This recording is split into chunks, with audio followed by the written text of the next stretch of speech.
Hoy vamos a continuar con el tema de la Trinidad y la idea es que sigamos estableciendo, hemos comentado y decíamos la semana pasada, lo complejo que puede volverse esta doctrina y creo que en parte esta complejidad, tanto para expresarla, tanto para predicarla, se vuelve una doctrina que pocas veces se habla en la iglesia. ¿No? Damos por hecho la Trinidad, ¿no? Pero pocas veces hacemos el esfuerzo por tratar de ver qué dice la Biblia, cómo la historia de la iglesia ha entendido la Trinidad, para entonces nosotros poder entenderla mejor. Creo yo también, una de las cosas por qué pocas veces se habla de la Trinidad es por el hecho de que es una línea tan delgada donde fácilmente podemos caer en una herejía. Y definitivamente, eh, creo yo que pues algunos de nosotros quizás en algún momento en este tema en específico hemos dicho alguna herejía. Tratar de explicar con alguna analogía la Trinidad lleva mucho riesgo, ¿no? Hay quienes han dicho la Trinidad es como el agua que a la vez es líquida, a la vez es hielo, es en sólido y a la vez es gaseosa, ¿no? Es un gas. Eh, Eso se llama modismo, son modos del agua y el modismo es una herejía. Otros decían que es como un trébol que tiene tres hojas pero un mismo tallo. De igual manera, tiene ahí sus contradicciones. Otros han dicho que la Trinidad se puede explicar como, por ejemplo, un hombre que a la vez es padre de familia, a la vez es esposo y a la vez es trabajador, ¿no? Pero nuevamente, cuando uno ve un poquito la historia de la iglesia, vemos cómo intentando explicar la Trinidad, termina cayendo algunas declaraciones en herejía. Es por eso que literalmente tenemos que irnos con cuidado y sobre todo ir guardando la línea de la escritura. La semana pasada veíamos un poquito el Antiguo Testamento, hoy quiero que avancemos al Nuevo Testamento y como decíamos, el Nuevo Testamento ya nos da mayor apertura en el lenguaje, nos da mayor apertura en la revelación, a diferencia del Antiguo Testamento que como tal teníamos que ah, ver todo un ejercicio más exegético para ver algunos textos, para ver esos plurales que decíamos y encontrar esos pequeños rastros de la Trinidad, ¿no? Pero en el Nuevo Testamento tenemos ya una plenitud de la revelación en ese caso. Por ejemplo, Lucas 1:35 dice, el ángel le respondió, el Espíritu Santo vendrá sobre ti, ahí está el Espíritu Santo, y el poder del Altísimo, ahí está el Padre, te cubrirá con su sombra. Por eso el niño que nacerá será llamado Hijo de Dios. Ahí vemos también eh, al Hijo, ¿no? Vemos al Espíritu Santo, vemos al Padre con el título de Altísimo y vemos obviamente al Hijo. Lucas 3:21 al 22, y aconteció que cuando todo el pueblo era bautizado, Jesús también fue bautizado. Y mientras él oraba, el cielo se abrió y el Espíritu Santo descendió sobre él en forma corporal como una paloma, y vino una voz del cielo que decía, tú eres mi hijo amado, en ti me he complacido. Tenemos al Hijo bautizándose, al Espíritu Santo viniendo y la voz del Padre que se escucha en el cielo. Mateo 28:19, vayan pues y hagan discípulos de todas las naciones, bautizándolos en el nombre del Padre, del Hijo y del Espíritu Santo. Nuevamente tenemos ahí la Trinidad. Primera de Corintios 12:13, por tanto les hago saber que nadie hablando por el Espíritu de Dios dice Jesús es anatema, y nadie puede decir Jesús es el Señor excepto por el Espíritu Santo. Tenemos a Jesús, tenemos al Espíritu Santo, y aunque en esta declaración como tal no está el Padre, sabemos que eh, es el Padre que ha enviado a Jesús.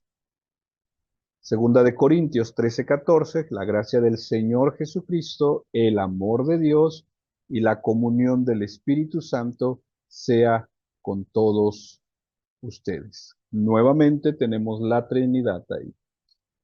Primera de Pedro 1:2, según el previo conocimiento de Dios Padre por la obra santificada del Espíritu, para obedecer a Jesucristo y ser rociados con su sangre, que la gracia y la paz les sean multiplicados a ustedes. El conocimiento de Dios Padre, la obra santificadora del Espíritu, y para obedecer a Jesucristo. El Nuevo Testamento eh, es claro con el elemento de la Trinidad.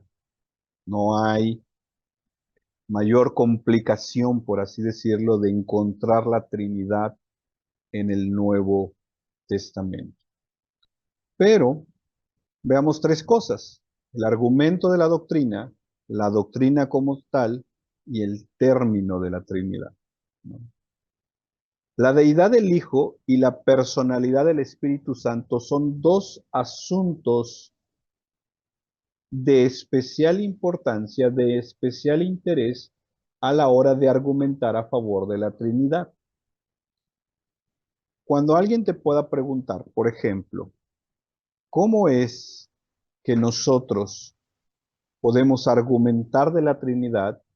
Bueno, nuestro argumento descansa en este punto en dos cosas: en la deidad del Hijo, es decir, Jesús es Dios, ¿no? Antes de Abraham yo soy, dice Jesús, ¿no? Ah, todo su ministerio literalmente está alrededor de la declaración que Él es Dios. El Padre y yo somos uno, ¿no? Es más, cuando Él dijo antes de Abraham yo soy, lo quieren apedrear porque sus oyentes judíos entienden la declaración del yo soy, ¿no? Como la referencia del nombre de Dios del Antiguo Testamento. Es como decir yo soy Dios, ¿no? Entonces, ¿cómo nuestra argumentación para creer en la Trinidad puede formularse?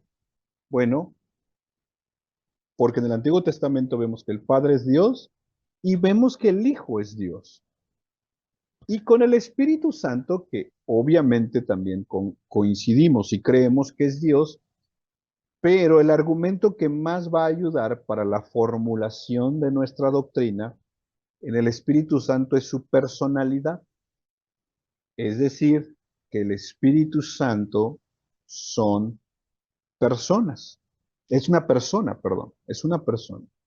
Dice Gerhardus Voss, la personalidad del Hijo y su deidad, la personalidad del Espíritu Santo y su deidad son tan ciertas que argumentarlo resulta prácticamente superfluo, dice él. Es decir, no es necesario tanto argumento aquí, porque sabemos que Jesús es Dios y sabemos que el Espíritu Santo es una persona, precisamente porque así se revela, ¿no?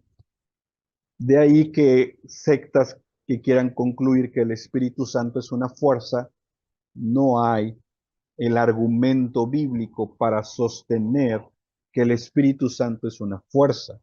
Y aquí quiero hacer una aclaración, porque muchas veces en nuestro lenguaje cristiano queremos usar símbolos y personificar los símbolos.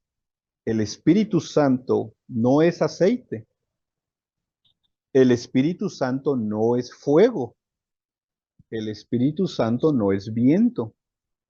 Es más, el Espíritu Santo no es una paloma. El Espíritu Santo es Dios y el Espíritu Santo es una persona. La Biblia usa esos lenguajes para darnos a entender algunas cosas específicas, nada más. Quitarle la personalidad al Espíritu Santo implicaría entonces hacer del Espíritu Santo una fuerza o una cosa, pero eso se desbarataría toda nuestra doctrina de la Trinidad. Nosotros, como cristianos, creemos que el Espíritu Santo es una persona y es Dios. Ahora, ¿cómo podemos armar la doctrina? ¿Cómo se arma una doctrina? Bueno, como en el caso de otros dogmas, de otras doctrinas principales y fundamentales, la Iglesia, bajo la dirección del Espíritu Santo, reunió los datos desperdigados por toda la Escritura y luego, bajo la dirección del Espíritu Santo, formuló el dogma de manera gradual y en contraste con todo tipo de error. Es decir, nosotros que creemos en la doctrina de la Trinidad, si alguien te dijera, a ver, muéstrame un versículo en donde podamos establecer todo el fundamento doctrinal, la respuesta es que tal vez no encontraríamos alguno como tal. ¿Qué ha hecho la Iglesia no solo con la doctrina de la Trinidad, sino que con muchas otras doctrinas? Lo que ha hecho es juntar versículos desperdigados, como dice el texto, a lo largo de la Escritura, se han reunido y entonces, en la medida que los años han ido pasando, por eso se dice, y se va formulando el dogma de manera gradual, se va literalmente formulando las declaraciones doctrinales. Y de hecho, precisamente el que se levanten herejías, estas herejías han ayudado a perfeccionar una doctrina, han ayudado a perfeccionar el lenguaje trinitario en este caso. Entonces, la formulación de la doctrina de la Trinidad está en la Escritura, pero tal cual las declaraciones que usamos son declaraciones que prácticamente se han ido formulando a lo largo de los años y perfeccionando cuando las herejías se levantan. Eso es importante también entenderlo. Literalmente, eh, creo yo que muchas cosas que decimos creer hoy en día como cristianos son solamente cosas que se nos dijeron en nuestra congregación quizás, el pastor lo dijo, pero no sabemos de dónde viene esa doctrina o no sabemos por qué creemos lo que creemos, ¿no? ¿Por qué creemos la Trinidad? Ah, bueno, porque está en la Escritura y las formulaciones doctrinales han llevado todo un proceso para ir perfeccionándose, ¿no? Vaya, es por esa la importancia de la teología, ¿no? Ahora, el término Trinidad, la palabra Trinidad. Y aquí, definitivamente, si alguien nos dijera, lo que pasa es que el término Trinidad no aparece en la Biblia, yo diría, amén. La palabra Trinidad no aparece en la Biblia, como un montón de palabras que usamos hoy en día que no aparecen en la Biblia. Ahora, ¿por qué entonces usamos esta palabra? Bueno, se dice que Tertuliano es uno de los primeros, o si no es que el primero que usa esta palabra, y luego Teófilo precisamente la va usando más adelante. Ahora, la usamos porque de cierta manera es la palabra en el lenguaje humano que mejor se ha adecuado para explicar precisamente la doctrina que tenemos en la Escritura. Algunos usan la palabra Trinidad, otros usan la palabra triunidad, ¿no? Dios trino, Dios triuno. Son elementos ya nada más de la palabra que querramos usar. Pero eh, este uso de la palabra Trinidad es un uso que está, vuelvo a repetir, es una palabra extraída del lenguaje no bíblico, pero que está sustentado por la palabra de Dios, ¿no? Y, y vaya, tan así usamos palabras en nuestra predicación o en alabanzas que cantamos que no necesariamente están en la Biblia. Puedes hacer un ejercicio de este domingo, analizar un canto que cantas en tu iglesia, te darás cuenta que gran parte tal vez de las palabras que se usan no necesariamente están en la Biblia, pero que nos conectan con conceptos bíblicos. Lo mismo pasa con la Trinidad. No aparece en la Biblia, pero la palabra nos conecta, nos hace la referencia a lo que está en la Biblia. Entonces, todos estos elementos son importantes saberlos, sobre todo porque nuestro cristianismo es trinitario. Hoy en día hay unicitarios, testigos de Jehová, adventistas, mormones, que literalmente no creen en la Trinidad, ¿no? Y si se nos preguntara a nosotros, ¿por qué nosotros sí creemos en la Trinidad?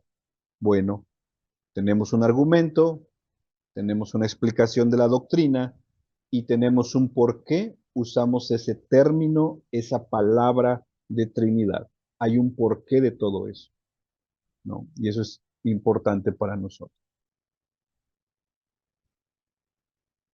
Veamos algunas tesis para expresar o que pueden usarse para explicar un poquito la Trinidad. Solamente existe un ser divino, la escritura se expresa nítidamente contra todo politeísmo. Ya veíamos Deuteronomio 6:4, Isaías 44:6, Santiago 2:19, donde la Biblia es clara de que solo hay un solo Dios, no hay más. Entonces, ¿cómo poder ir armando nuestra declaración doctrinal? Existe un Dios, solo un Dios. En este único Dios hay tres modos de existencia a los que nos vamos a referir o nos referimos con la palabra persona y que son cada una de estas personas, este único Dios verdadero. En la escritura, a estas tres personas se le llaman Padre, Hijo y Espíritu Santo. En este Dios hay tres modos de existencia, pero que la palabra correcta es usar la palabra persona, ¿no? Y cada una de estas personas son Dios y la Biblia llama a estas personas Padre, el Hijo y el Espíritu Santo, pero no son tres dioses. Estas tres personas, aunque conjuntamente son el único Dios verdadero, sin embargo, se distinguen entre sí en la medida que asumen relaciones objetivas entre ellas. Se dirigen la una a la otra, se aman y pueden interactuar entre sí. ¿Qué significa esto? Existe un Dios, en él hay tres personas, el Padre, el Hijo y el Espíritu Santo. El Padre no es el Hijo no es el Espíritu Santo, el Espíritu Santo no es el Padre. Hay un elemento de distinción entre las personas y esas distinciones precisamente se manifiestan en las relaciones que en teología se conoce como las relaciones intratrinitarias. ¿Qué significa esto? Dice Juan 3:16, de tal manera amó Dios al mundo que dio a su Hijo. Entonces tenemos a Dios, que entendemos que es el Padre, dando a su Hijo, que entendemos es Jesús. El Padre no se encarnó, quien se encarnó fue el Hijo. El Padre no llegó en Hechos capítulo 2, en el día del Pentecostés, quien llegó fue el Espíritu Santo. Entonces, y lo decíamos la clase anterior, el Padre está en su trono, el Hijo ascendió a los cielos y esperamos que Él venga, y quien está con nosotros es el Espíritu Santo, por eso la Escritura dice que somos templo del Espíritu Santo. Entonces, hay una distinción de cada una de las personas y esa distinción se manifiesta en las relaciones entre ellas. Pero nuestra declaración es, existe un solo Dios. ¿Vale? Si bien estas tres personas poseen una y la misma sustancia divina, es cuando decimos Dios es uno en esencia. El Hijo no es menos Dios que el Padre. El Espíritu Santo no es menos Dios que el Hijo. Los tres tienen la misma esencia. Pero cuando vamos a las Escrituras, se nos enseña con respecto a su existencia personal. Por lo general, se hace mención como el Padre es el primero, el Hijo es el segundo y el Espíritu Santo es el tercero.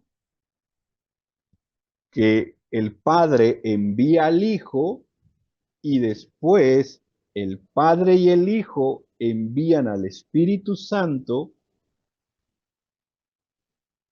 y esta actuación, este actuar de la Trinidad refleja externamente para nosotros que vemos que somos lectores de la Escritura, este orden de existencia, por así decirlo, este orden de el Padre envía al Hijo y después que el Hijo asciende, el Padre y el Hijo envían al Espíritu Santo. Por eso a veces en el lenguaje se habla de la primer persona de la Trinidad. Si alguien te dice, o imaginemos un predicador que dijera, hermanos, vamos a alabar a la primera persona de la Trinidad por medio de la segunda persona de la Trinidad con la ayuda de la tercera persona de la Trinidad.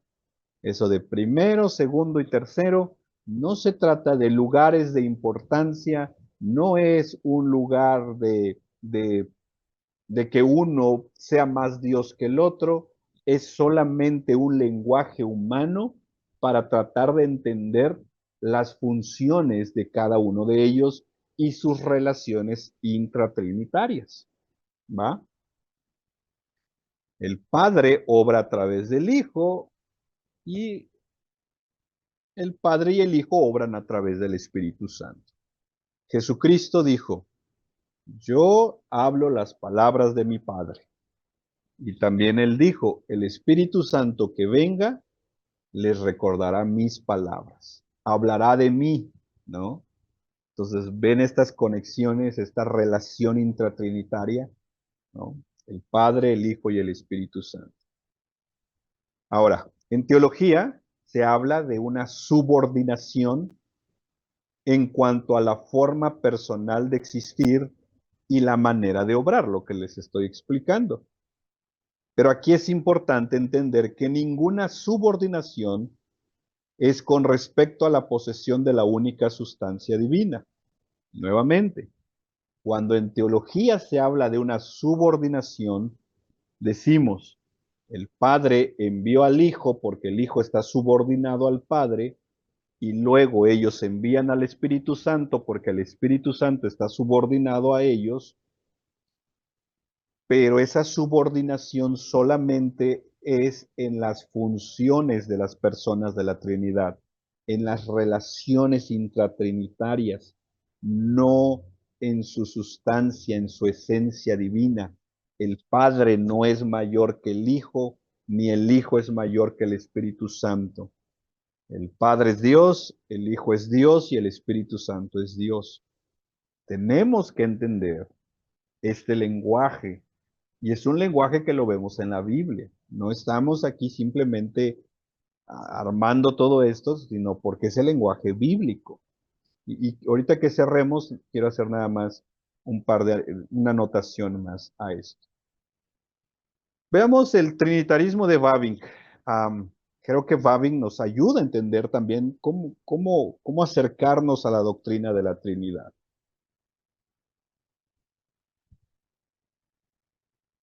El verdadero desarrollo de las ideas trinitarias, de hecho, dice Bavinck,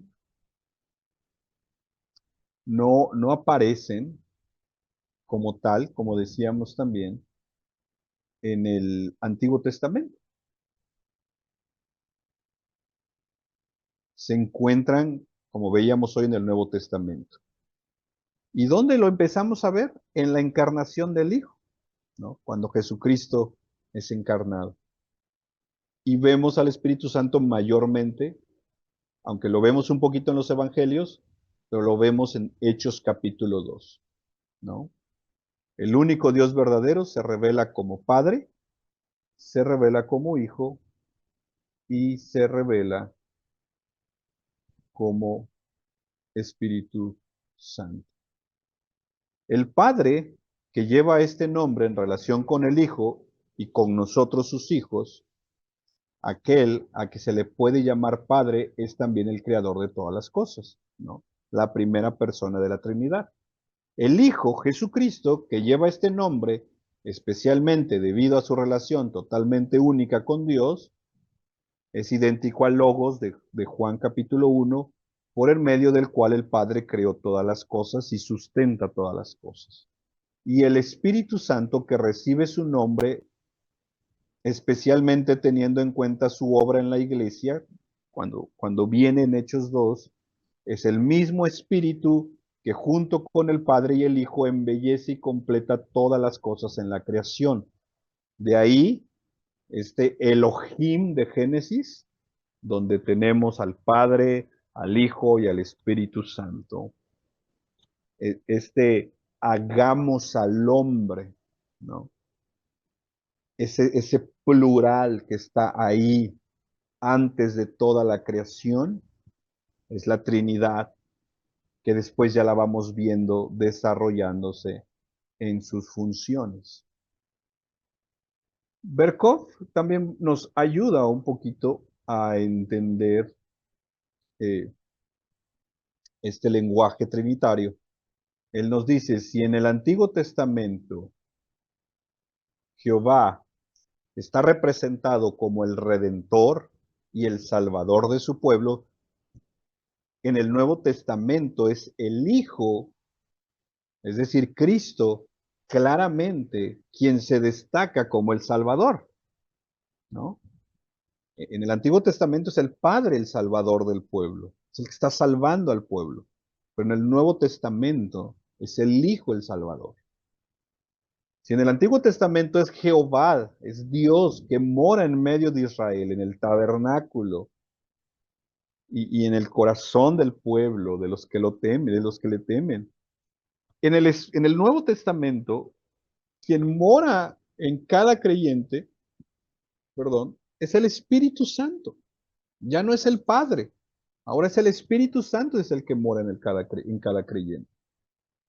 Es en el Nuevo Testamento que se ofrece la revelación clara, como decíamos, que Dios envía a su Hijo al mundo y los dos, el Padre y el Hijo, envían al Espíritu Santo. Mira cómo lo dice Pablo en Gálatas capítulo 4, verso 4 y 7. Sin embargo, cuando se cumplió el tiempo establecido, miren el lenguaje, Dios envió a su Hijo, nacido de una mujer y sujeto a la ley, Dios lo envió para que comprara libertad de los que éramos esclavos de la ley, a fin de poder adoptarnos como sus propios hijos. Y debido a que somos sus hijos, miren, Dios envió al Espíritu de su Hijo a nuestro corazón, el cual nos impulsa a exclamar, Abba, Padre. Ahora ya no eres esclavo, sino un hijo de Dios, y como eres sus hijos, Dios te ha hecho su heredero. Dios envía a su hijo, el hijo hace la obra de salvación, de redención, y luego el Espíritu Santo es enviado al corazón del creyente para sellar esa obra. Es por la presencia del Espíritu Santo en nosotros que podemos exclamar, Abba, Padre. Entonces, tenemos claridad en las funciones trinitarias. Quiero aterrizar esto aquí con un par de cosas. Uno, el hecho de que en teología tenemos dos conceptos importantes cuando hablamos de la Trinidad. Uno, lo que se conoce como la Trinidad ontológica, ¿no? Es decir, Dios es uno en esencia. La, la Trinidad ontológica, cuando hablamos de la Trinidad ontológica, es lo que Dios es, ¿no? Dios es uno, Dios es santo, sus atributos, todo lo que veíamos en las clases anteriores, ¿no? Dios es amor, Dios es poderoso, Dios es glorioso, Dios es bueno, Dios es misericordioso, todo lo que Dios es. Dios no tiene partes, Dios es uno, ¿no? Esa es la Trinidad ontológica. Cuando hablamos de Trinidad ontológica, estamos diciendo Dios es uno en esencia. Pero también hablamos de la Trinidad económica, ¿no? Cuando hablamos de la Trinidad económica, hablamos de las funciones de las personas de la Trinidad. La función del Padre, la función del Hijo y la función del Espíritu Santo. Estos dos conceptos, Trinidad ontológica y Trinidad económica, es importante entenderlas porque si quitamos la Trinidad ontológica y solo vemos la Trinidad económica, es difícil que nuestra mente no genere la idea de tres dioses, ¿no? No, estamos hablando de las funciones de la Trinidad. Y si quitamos la Trinidad económica y solo vemos a la Trinidad ontológica, podemos entonces tener problemas al tratar de explicar los textos como los que veíamos hoy, donde el Padre envía al Hijo, el Hijo es quien muere en la cruz, el Hijo resucita, el Hijo asciende, y después el Padre y el Hijo envían al Espíritu Santo. Eh, Sería complicado entender ese lenguaje del Nuevo Testamento. Francis Turretin, un teólogo posreformado, dice, la esencia de Dios es una. Esa es la Trinidad ontológica, no lo olvides. Mientras que las personas son tres, Trinidad económica, ¿no? Entonces, si en el caso de nosotros, como iglesia reformada 242, donde nosotros nos congregamos, donde nosotros estamos, que nos apegamos a la Confesión Bautista de 1689, dice en el capítulo 2, dice, en este ser divino, hablando de Dios, hay tres subsistencias. La Confesión Bautista me llama la atención que no usa la palabra persona, usa la palabra subsistencia. ¿Quiénes son? El Padre, el Verbo y el Espíritu Santo. El Padre, el Hijo y el Espíritu Santo. Ahí está la Trinidad ontológica. Dice, de una misma sustancia, de un mismo poder, una misma eternidad, poseyendo cada uno la plenitud de la esencia divina. Sin embargo, la esencia permanece sin división alguna. Tenemos Trinidad ontológica, o algunos otros le llaman Trinidad esencial, que lo que estamos diciendo es Dios es uno en su naturaleza, y la Trinidad económica, donde decimos que hay tres personas en Dios. Estas tres personas se relacionan entre sí, y de las cosas que podemos ver cuando vemos la Trinidad es que nuestro Dios no es un Dios impersonal. Nuestro Dios es personal, precisamente porque así se ha revelado. Concluyo con esto. La Trinidad es un misterio, pero no en el sentido bíblico, porque la Trinidad está revelada en la Escritura. O sea, no podemos decir que la doctrina está escondida, no, está clara ahí en la Escritura. Se le conoce como el misterio de la Trinidad en el sentido de entenderla humanamente hablando, o de entenderla totalmente, ¿no? Me encantan las palabras de Luis Berkhoff, que dice: la Iglesia nunca ha tratado de explicar el misterio de la Trinidad. No queremos explicar el misterio de la Trinidad. Lo que estamos haciendo y lo que ha hecho la Iglesia a lo largo de la historia es tratar de formular la doctrina revelada en la palabra de Dios. De tal forma que cuando se levante una herejía o cualquier error doctrinal, la Iglesia sepa cómo responder a esas cosas. No tratamos de explicar el misterio de la Trinidad para decir ya lo entendí en su totalidad. Con esto tratamos, como dice Berkhoff, de formular una doctrina bíblica, y lo hacemos porque está en la palabra de Dios. Como hemos dicho en clases anteriores, hacemos teología con lo que Dios ha revelado en su palabra, y Dios ha revelado en su palabra que Dios es uno en esencia y tres en persona. Es por eso que esta doctrina es importante. Mis hermanos, ¿alguien tiene alguna duda, alguna pregunta? Recording stopped.